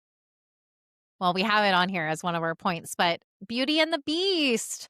It's like when we're reading A Court of Thorns and Roses, the first book, it's like, oh, this is so Beauty and the Beast with the curse and Feyre having to break it and he can't tell her what the curse is. But then he doesn't get his happy ending in the end. And I just feel like Elain is so with the Feyre painting on their drawers and how Elain is all just flowers and flowers and flowers. She's meant for the spring court. She's meant for it. She might be, well, because some people have said, like with the Beauty and the Beast theory, that Feyre is what put the beast, because he becomes a beast, because at the end he becomes a beast again. He is a Yes. beast because when Feyre's with him, he's human, or not human, but his face self, he's a man more so. But the end of Silver Flames and stuff, he's kind of lost his gourd a little bit, and they said he's always in beast form then. So maybe Elain will be his Belle, and do whatever to undo whatever's happening with him. Because now he's kind of stuck in beast mode, they said. Yeah. Well, and we can imagine Elain. So when he's locking Feyre up and not letting her go outside, he's so protector. I don't want you getting hurt. I need to keep you safe and keep you here. Elain would have been so fine being that way. Oh, yeah. She would have just stayed. I would have been perfectly fine, too, I have to tell you. Exactly. He would have told me, oh, here, you have this beautiful room. Someone's going to come with beautiful gowns for you and do your hair every day and your food. I would have been fine. I would have been such a good captive. Yeah. And then we talked about briefly how Lucien, did he claim Elain to cover for Tamlin right after she came out of the cauldron? I mean, because he did it in that moment with Rhys. I mean, it is possible, but... And with his eye, did he see that bond and just immediately go, I need to help Tamlin. I'm going to help protect him. That is very possible. And then please tell us the really good one about when she sleeps, what she can hear, because this is a big one for me. Oh, yeah. Where's this at here? Okay. I got to find, where do we have this? That's when we were talking about, did he glamour? Oh, okay. All right. Now, could Tamlin glamour himself as Lucien? So are we seeing truly Lucien at the House of Wind? Or is that Tamlin making himself into Lucien as a glamour? But now, see, this is the part that gets me there. Nesta glamours don't work on her. I think if it was Tamlin, I think Nesta would have seen it. Yeah. Because she's insane there. I think if she would have seen it was Tamlin, I think she would have went off her rocker and she would have said, that's not Lucien. Yeah. That's Tamlin. That's where that one is. But this is the thing that Elain says. So in A Court of it's A Court of Wings and Ruin. Elain is speaking to Lucien at the House of Wind, and she makes the statement, when I sleep, I hear your heart beating through the stone. Remember, Tamlin's heart, they said, is made of stone. Or is she just meaning that it's just through the stone walls and she can hear him through the walls? Yeah. See, that whole beating through the stone, that one really gets me. That's on chapter 24, if anybody wants to look that up. That's where that line comes from. Yeah. I don't know. And when I'm doing my re-listen, I'm really going to look for anything else that might point to it. But that heart made of stone, and the fact that it was so prevalent and important in In the first that book. first book, But like, I she don't just think we're said done with she that. just says the heart, it's beating through the stone. Yeah. Not, that it's a heartbeat in stone. It's through the stone. But it's the House of Wind's all made of stone. But she also, with her whole seer ability, she says some really cryptic things when she's coming she out of her does. little stupor, because when she says, I can hear your heart beating through the stone, she's kind of still in that weird stupor where she's not talking to anybody. Oh, yeah, she was real weird at that time with Lucien. And Yeah. Lucien, he didn't know what to do. Because, I mean, you hear him and he's like, she's the most beautiful, woman he's ever seen. Yeah. But he says he feels the bond. He feels it because it's like at his rib, I think. And she says it later that it feels like it's in her belly button. Yeah. And then there's parts of me that think that, so Tamlin goes off the deep end because Feyre leaves him, and he's been in his beast form, and Azriel has been monitoring what's going on out there for Feyre, or for Rhys. I could see Elain and Lucien finally figuring it out and taking over the Spring Court. Now I have another theory with Lucien with that. I don't think it's going to be Spring Court. I think it's going to be somewhere else with them. Okay. Now, Like the eighth court, or what are you thinking? No, I think they're going to be taking over another court, because Sarah supposedly, I have to look and see if this is true that she did say this, but she said there's going to be a blood duel or something, and I think it's going to be between Elain, and I think it's going to be between Elain and Baron, and I think in the blood duel that it's very possible that Elain will die, and then his son, Lucien, will take over I think, is he the day court? I don't remember, whatever court he is. I just had it. I don't remember what court he is. I think he's day court, is what I'm thinking. Right. Yeah. And then him and Elain will rule that. But there's some other theories happening with that as well. Okay. Elain is day court. Okay. So I think when we were talking about the wings, I think it's Thesson or Thiessen. He's the dawn court, and I think he's the one with the wings. Yeah. Oh, okay. But now, and think about it, Elain would be perfectly fine in day court because it's all pretty and sunshine, and you know, she could grow her flowers. Yeah, and they get all the seasons. And so, like she would basically. Yeah. And she would love that. So I think she would fit very well in that. Now, they said, let's see here. So Elain, now this is why people say, though, that she's Tamlin's, is she's constantly associated with flowers, gardens, which is the big thing of Tamlin's court. But we haven't really been to the other courts to know 100% that would be the only one place that she would align with. Tamlin, this could be part of Tamlin's redemption arc because it's still pending. We don't know what's going to happen with him. Right now, he's still in his dick mode. But pairing him with Elain could mirror Feyre's journey with Rhys. So, I mean, it could be his moment. But then there's unresolved romantic threads. Elain hasn't accepted Lucien's bond, but she hasn't not accepted it. She just doesn't talk about it. She's taking her time. She's taking her time. And she's not talking about it. And she's being real awkward with poor Lucien. And then her connection with Azriel is real ambiguous. And then Tamlin, is left adrift. So we don't really know. Yeah. But Feyre no, I don't think it's Feyre. I think it's Nesta says. Elain would love this place. Remember when her and Cassian went and met Eris at the Spring Court? She says Elain would love this place. So many flowers all in bloom, so much green, the light, vibrant green of the new grass, so many birds singing, and such warm, buttery sunshine. Nesta felt like a storm cloud standing amid all of it. But Elain, the Spring Court, had been made for someone like her. That is in A Court of Silver Flames, chapter 43.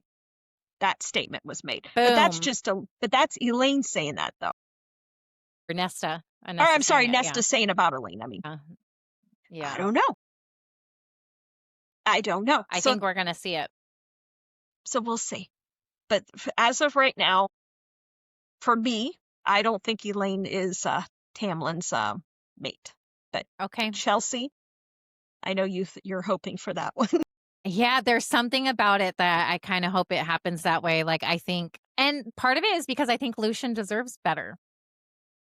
You know, like, I feel like he deserves more than somebody that is not sure about him. Like, Elain is kind of flirting with Azriel, and I'm like, I want Lucien to have somebody that's like so stoked about him. I know, because I really like Lucien. I've loved him Yeah. from beginning, because he Yeah. was always very I don't know, I just Just liked his he's personality. loyal. Yeah, Yeah, he's loyal. yeah. He can be sassy, funny, you know, he And he tries to has go to bat for Feyre. Like, oh yeah, because I mean he does try a lot for Feyre and yeah. stuff like that. So I don't know. Elaine, Yeah. I don't know. Go with Lucien. Lucien would be a good guy. Tamlin He could be a is. dick though. He'll tell you that your Yeah. hair looks clean. Yeah. But Yeah. now the next bond that we're going to talk, well, as we're talking right now, is Lucien and Elaine. So Mhm. now, according to the books and what people say, it is confirmed in A Court of Wings and Ruin. They said the bond is mentioned. Magic recognized the bond, and its emotional acceptance is what's lagging. So Okay. she's not accepting it. I think Lucian's accepting it fine, Mhm. but I think it was just so much happened to her when she went into the cauldron Yeah. and all that stuff happened. She was supposed to marry that other guy, Mhm. and then he basically threw her away because she was Fae then. He didn't like her. Yeah. So she had a lot of traumatic moments Mhm. there. So I think that's why, because she says she can feel it. She says she Yeah. feels that pull. But Yeah. again, is it Lucien that she's feeling the pull? Whether Lucien says he feels it, I don't Yeah. know. But it complicated, it's very complicated with Elaine's feelings for Azriel, because we know she likes Azriel, Mhm. but Rhys As stepped in. proven by the was it It was that a was a bonus bonus chapter. chapter. That's right. It's a Okay. bonus chapter, and that's when Yeah. Azriel gives her the necklace at Christmas time, or their solstice, and Yeah. Rhys comes down because they almost kissed, and Rhys was standing there, and he's like, "What are you doing?"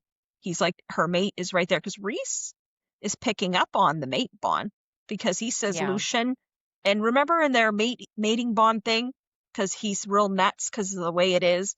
If he Mhm. caught wind that Azriel was doing this with her, Lucien, because that's where the blood duel could come in too, Yeah. because he could battle Azriel for Elaine.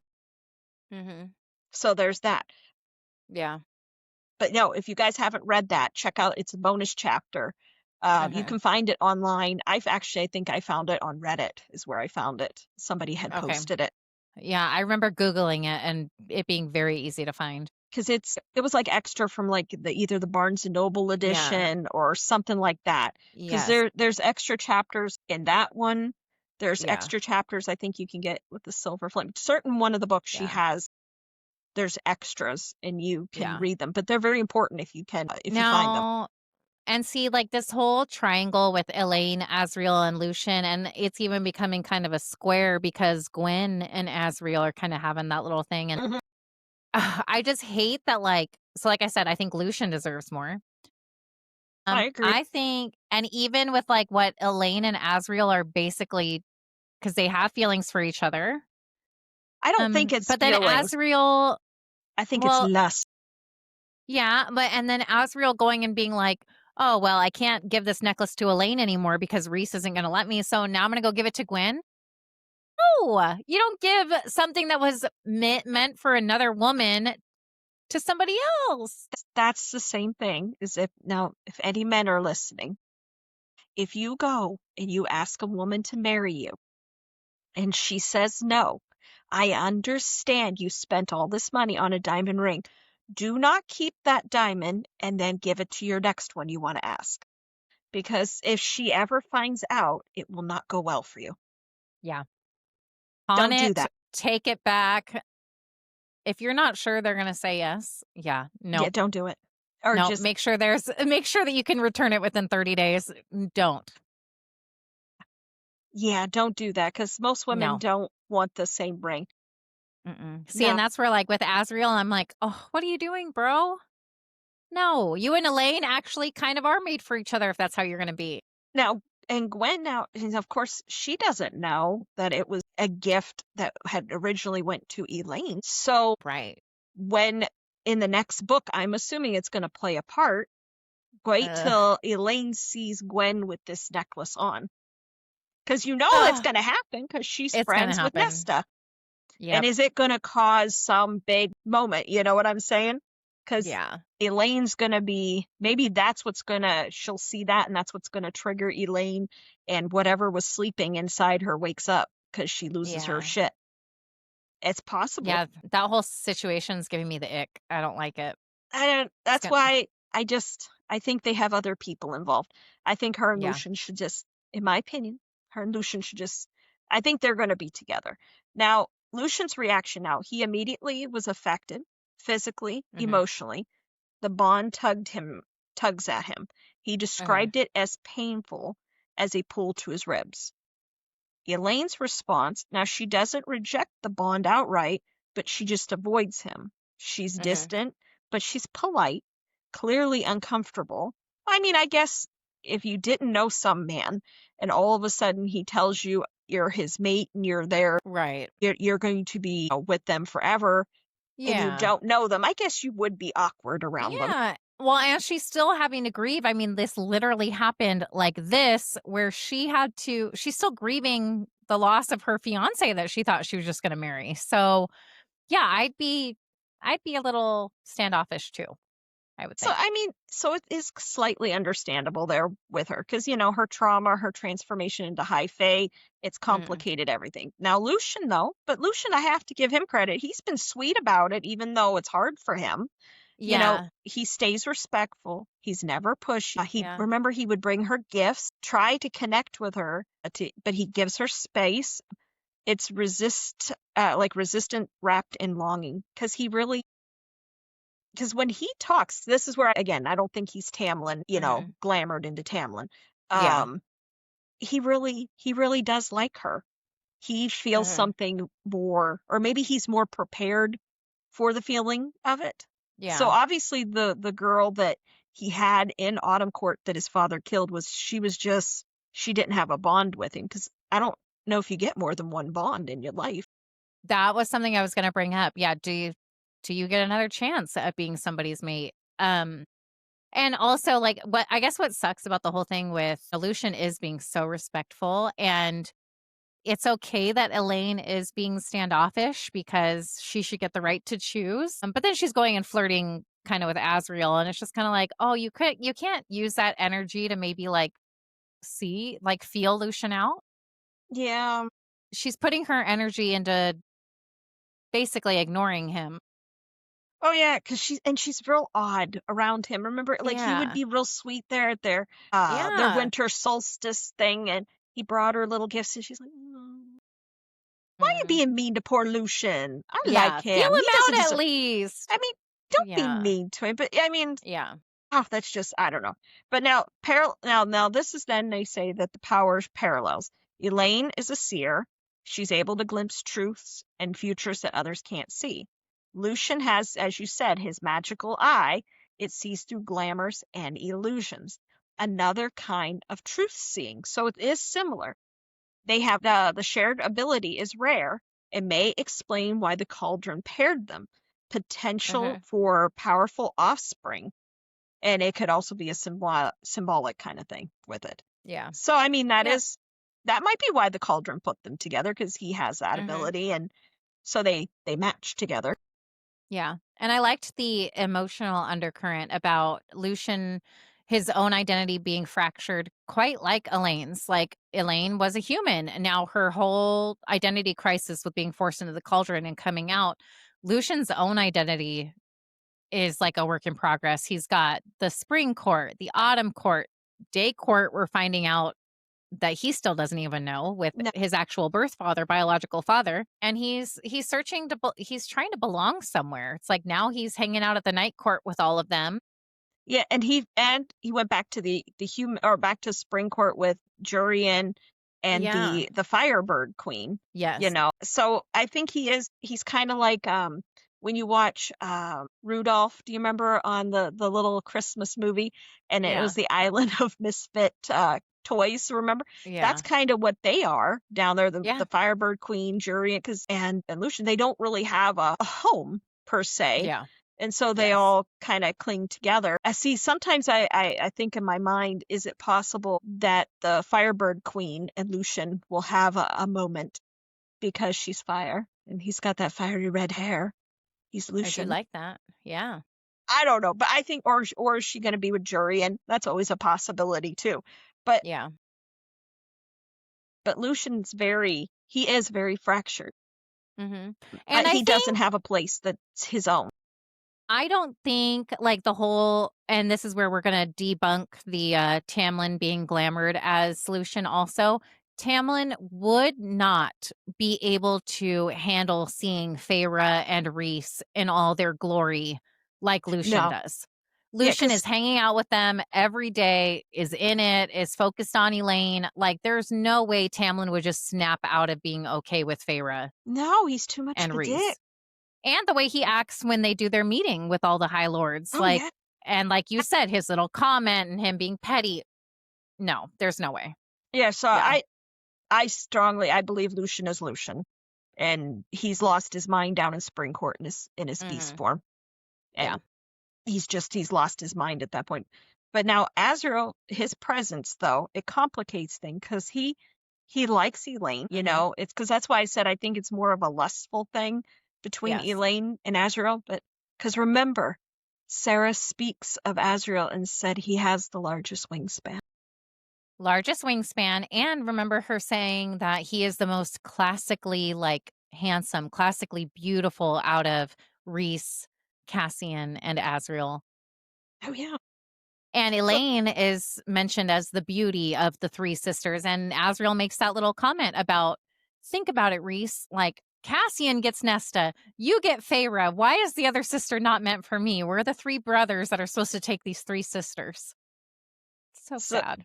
Now it says Azrael's present, like we were saying, it complicates. His attraction with Elain is palpable, but he can smell the mating bond between her and Lucian, which physically repels him.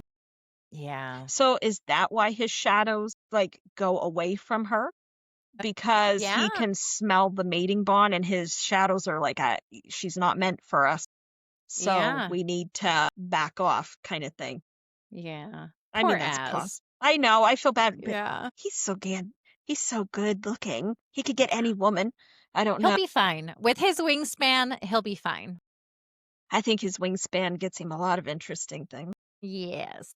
But now, if anything here you want to look up in A Court of Mist and Fury, that's where it's listed of the bond is revealed. And A Court of Wings and Ruin, that's when Lucian travels with Elain and Feyre, trying to connect with her. And then in A Court of Silver Flames, that is where the tension simmers. Nesta observes Elain's affinity for springtime, and Lucian remains, very devoted to her. Yes. So there's that. Yeah. Now here comes the big bombshell one. Okay, now you did not like her with being Nesta's father, but how about this one? I don't like this one either. What if Tamlin is Gwen's father? All right, now, because this is why this theory stands.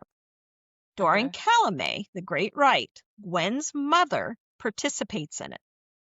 Tamlin is the chosen male, because remember, he's the main one that does this. This is when all the other High Lords were under the mountain, except Tamlin. Gwen's mother did not know the father's identity, and there's a theory that Gwen's mother was a light singer and that Gwen may have inherited those powers. Now, here's where that one doesn't make sense for me, is because if Gwen's mother was the participant of the Great Rite, well, we know she not was. not just, but remember, there's the Calanmai that everybody participates in, but the Great Rite is the High Lord. So that's Tamlin. But so then why does she not know who the father's identity is? If you're saying that it was from the Great Right, maybe they that's your don't, answer. maybe they don't know. They don't How really do they not realize. know? Well, remember they all had masks on. And No, but maybe she she would did. know that Tamlin's the High Lord. Maybe not. If Maybe you're going to because claim, remember if so, she wasn't from there. Remember they were raised different. Remember because the but mother then, was from her father was oh wait, what was it? Her father was the guy from Autumn Court. Because but it's somebody real weird. else then would be able to put that together. Because if you're going to say she was conceived by the Great Right, meaning that it was the High Lord of the Spring Yeah, Court because she that made says her that she pregnant, says you the would know who Great the Right. father is. She says the Great Right. Yeah, this is where I want page number proof. I have to, because it's, I have, do I not write? I don't write down the thing. Yeah. And Let's I see haven't been here. doing that because I've been listening Oh, no, to it, Gwen, but with this one specifically, I feel like I need page number. Gwen doesn't speak much about her mother directly, but fragments we get through Nesta's perspective and Gwen's own quiet resilience. Paint a picture of inherited strength and sorrow. It's all tucked in a court of silver flames, mostly around chapter 29. That's when she talks about Okay. who her mother is, but that's what she says. It was in the Great Right. So now Gwen's mother's half high fae and half river nymph. She was born from a union of a river nymph and a high fae male from the Autumn Court. She was considered too wild for the forest of the Autumn Court, and she was not ever accepted by the people of the Spring Court. So she was raised at the Sengrava. That's how I'm.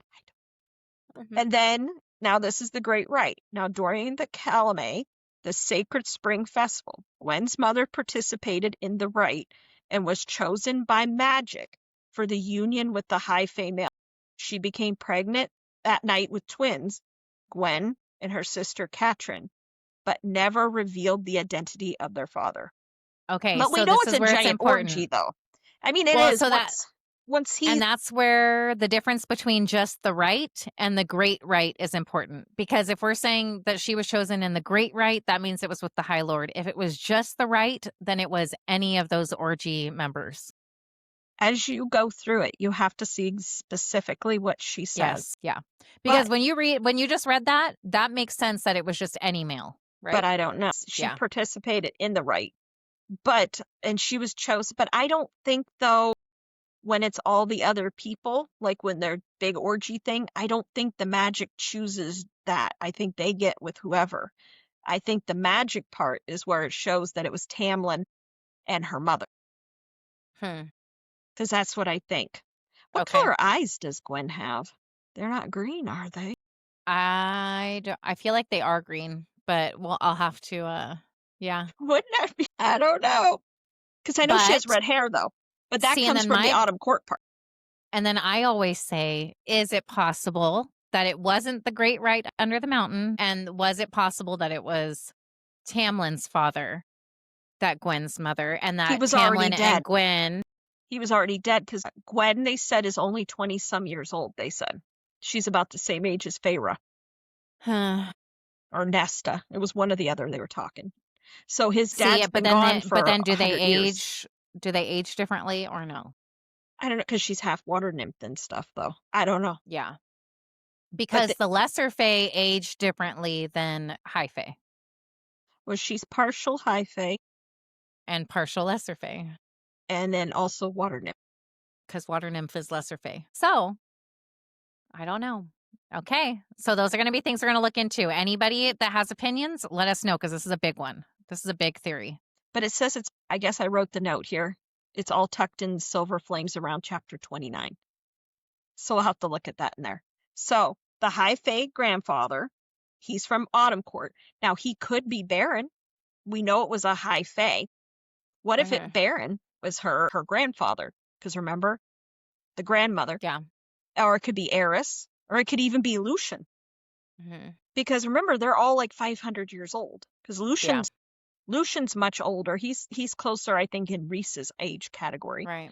The river nymph grandmother, she had unique beauty, aquatic abilities, and she could sing. Wait a second. What? What did you come up with?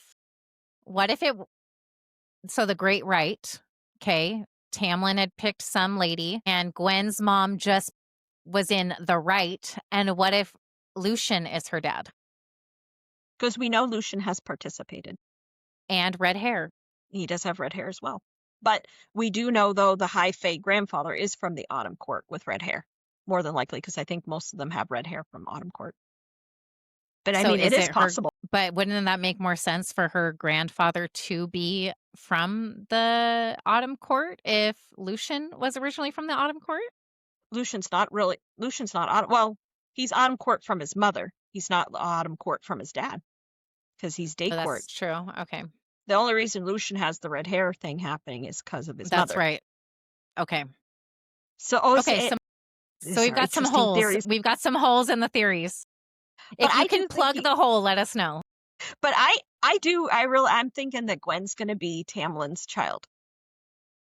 I want to say, I like the idea of her being like a half sister that gets to take over the Spring Court. That could be too.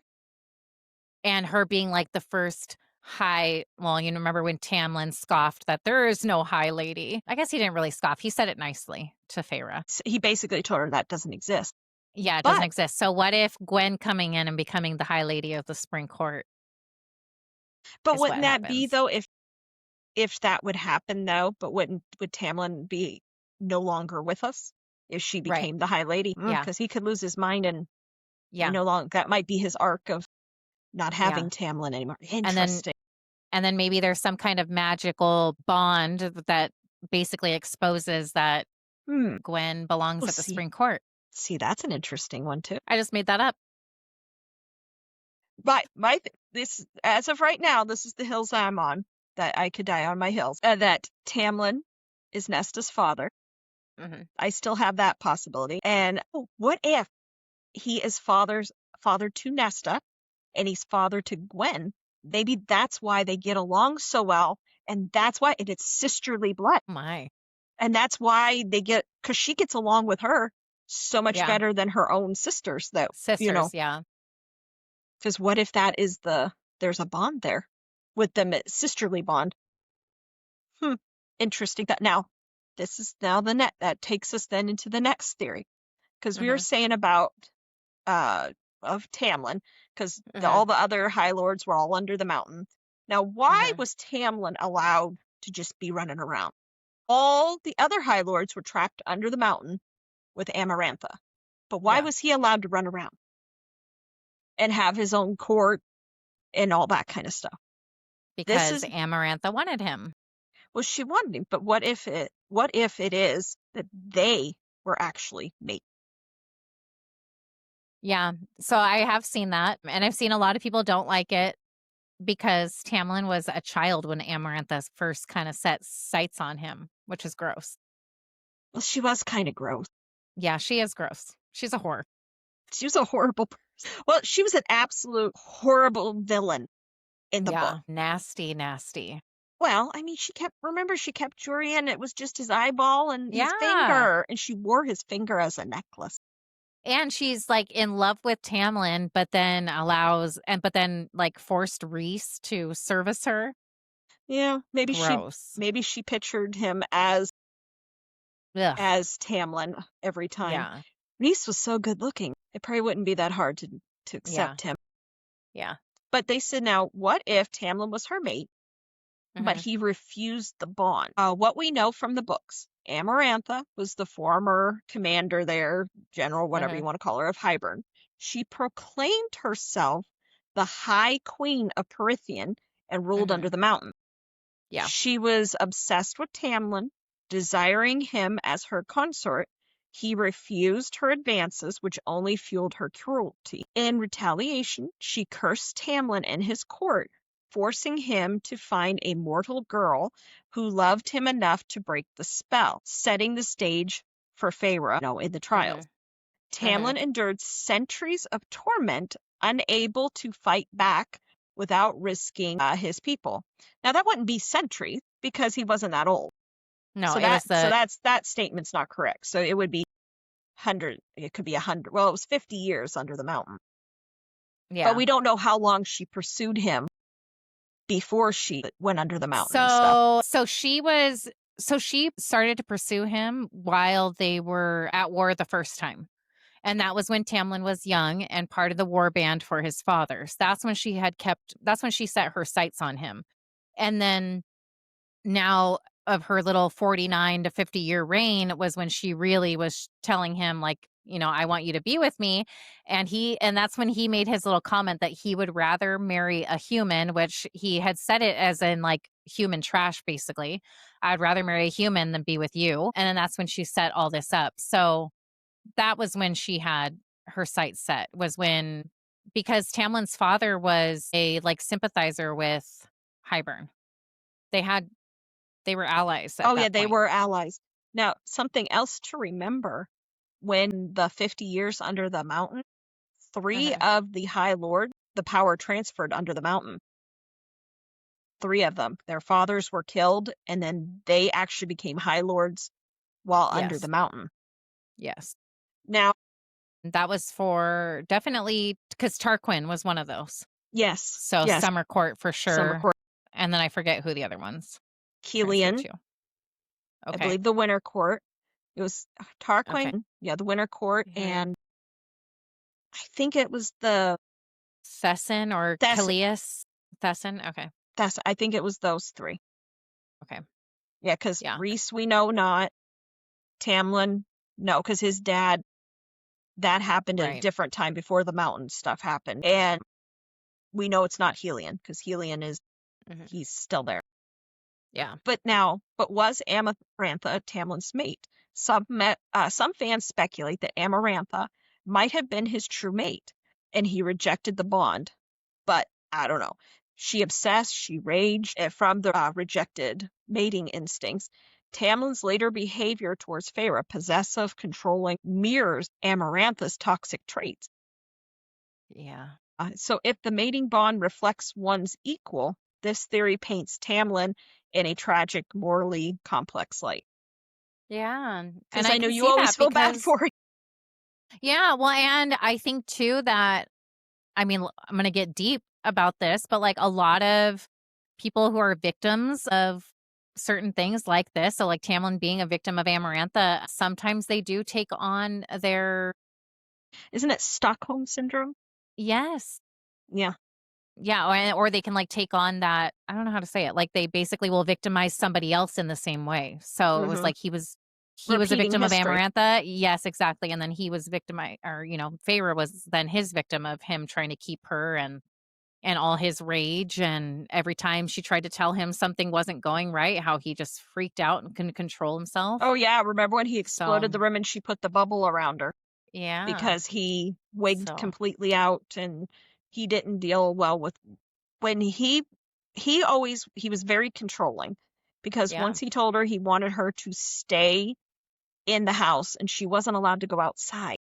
I don't understand what he thought what he was doing there. Right.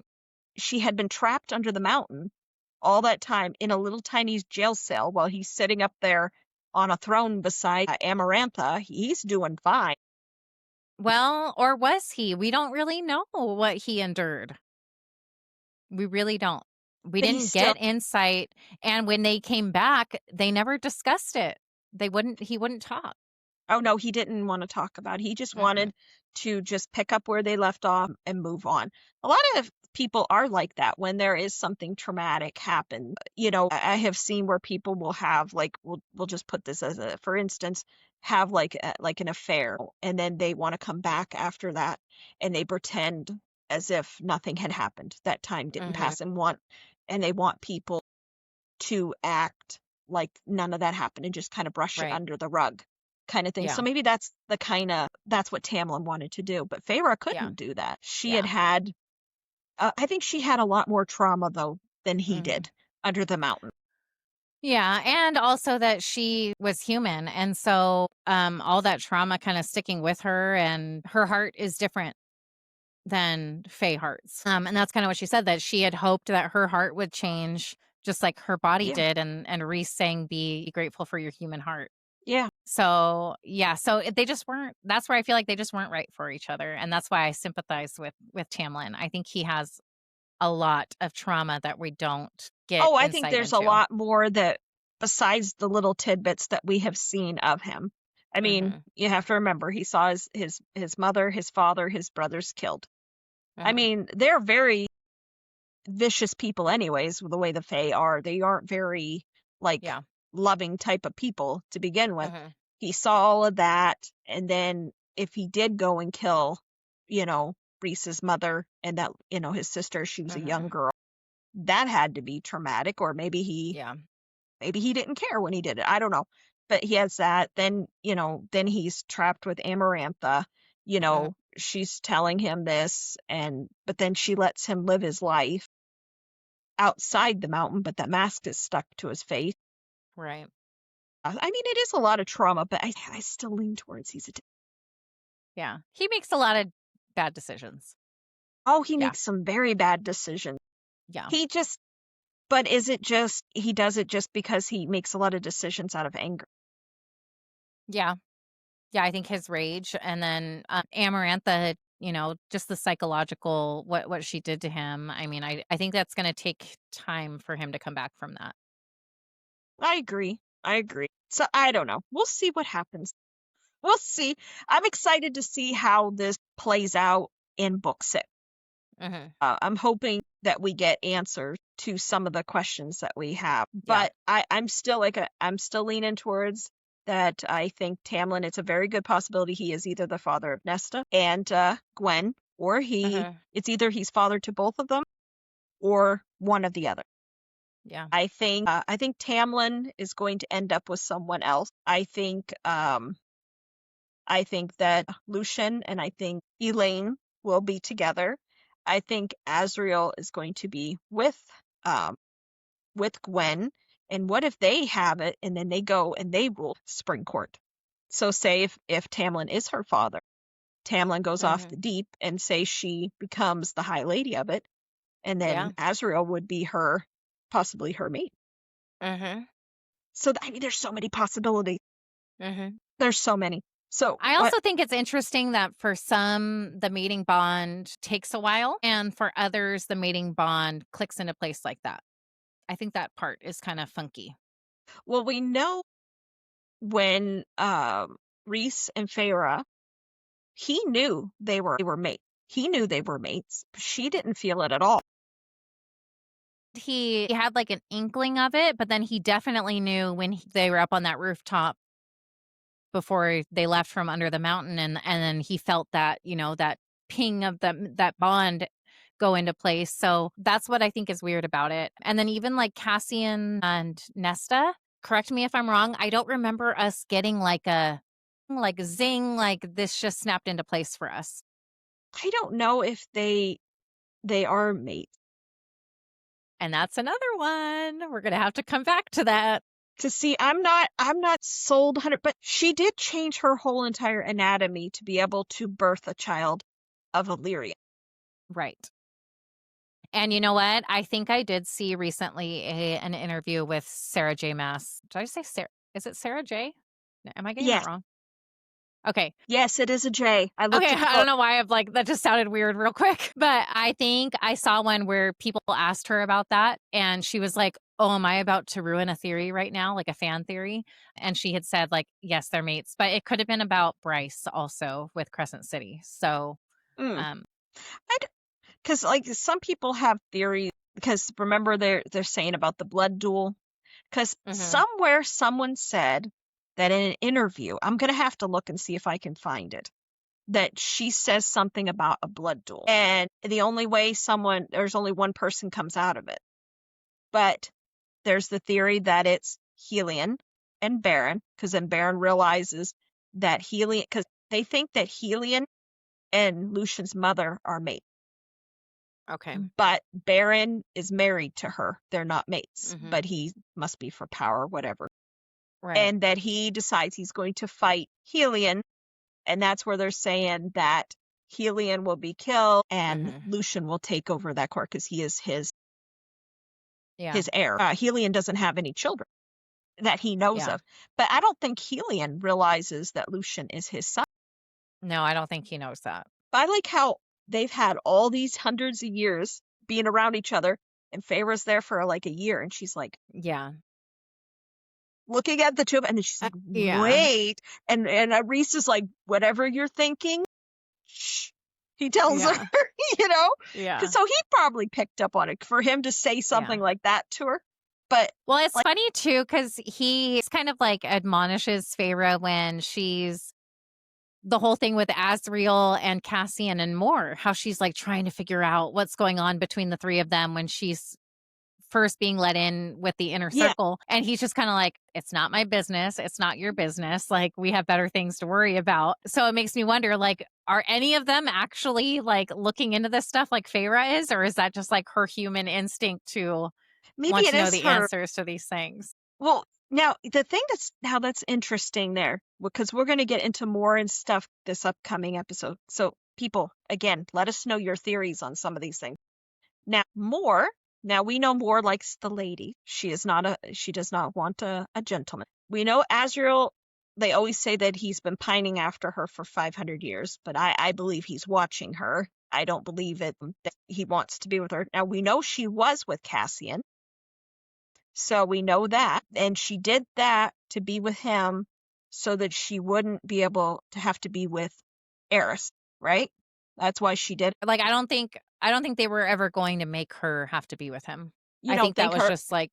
You don't think her father was going to? Oh, I'm sorry, Moore. We're talking about Moore. Yeah, okay, Moore. Sorry, never mind. My brain just like I was thinking Nesta for some reason. We've been thinking a lot of people. Okay, yeah, yes, that is why. Yeah. So she did that, but then he left her. But see, I have so many questions about Eris, because he seems to be a giant jerk, but I don't think he's as big of a jerk as they paint him to be. Because I think when we go into the next episode and we talk about the Night Court, I believe this has something to do with Moore and her ability of truth. And also, remember, there's a part where like Eris looks at Moore, I feel like, during a meeting, and he's like, doesn't he kind of make some comment like, have you told them the truth yet? Or like, they don't know the whole truth. Like, I feel like. He says something in regards to it, because he said he's not the one. He said it's not for him to, because when they are down, I think it's Nesta and Cassian and him, when they meet in Spring Court, because he makes a comment that they need to talk to her or something with it. Yeah. Or they need to ask somebody else with it. Yeah. So we might not know the whole truth about what went down with Eris and Moore. And I think because her ability is very vague. What does it mean? Right. The truth. Her power is the truth. Is it that she forces people to tell the truth? Is it that she can make it the ability that people cannot tell things? And that's what makes me think there's something there with Eris with that. I have a lot of theories of Moore too, because when you go into mythology, the Morrigan is extremely powerful. Because remember, Rhys says he will send in her once Cassian and Azriel are both dead, then he will send her in. Yeah. How powerful is she that if they had to be dead, that she would finish it? I'm like, why don't you send her in right away? And then there's those witch theories about her too, that she could do the yielding and, So, that'll be when we talk about the inner circle. We need to talk more about that. That is what we'll be talking in our next episode. So I don't know. Everybody just kind of let us know what you think. Do you think Tamlin has fathered a bunch of children? Do you think Tamlin's going to run off with a whole bunch of ladies? Do we think he's going to get redeemed? Do we think that Nesta, do you think her and Cassian are truly bonded together? Who do you think Elain's true mate is? Is it Lucien? Is it Tamlin? Is it someone completely that we don't even see coming? Do we think Azriel and Gwen are going to get together? Is Azriel going to get with Elain? Or is Azriel going to find a whole nother lady too? I mean, there's so much speculation, so many theories, so much is up in the air. But I love it. I live for all these theories to see how right we are. I would love to be able to see Sarah, see when she's doing all this stuff, or if or see her reading people's theories and see what as she chuckles as she's reading, like, Yeah. where are people getting this stuff? But let us Yeah. know, let us know what you think. Also let us know do you think that possible that Mama Archeron was hanging out with Tamlin? Because remember, Tamlin was young, he was wild. We don't know. So I mean, I don't know, but just let us know. Let us know all your theories. Write us. You can write us at our Instagram page at 2girls1tbr. Write us on TikTok at the same thing at 2girls1tbr. You can also write it on our own Instagram thing. I'm going to be posting different clips from our awesome episode here, so you can also let us know those little details. So there's that. Yeah, I think this is interesting. Yeah, that was our deep dive into the Archeron sisters' powers, their transformations, and all the fun fan theories about mates and court connections. And next time, we're going to explore the Night Court power players, their secrets and fan theories that might blow your mind. So keep your books filthy and your TBR unhinged. Good night, book babes. Night.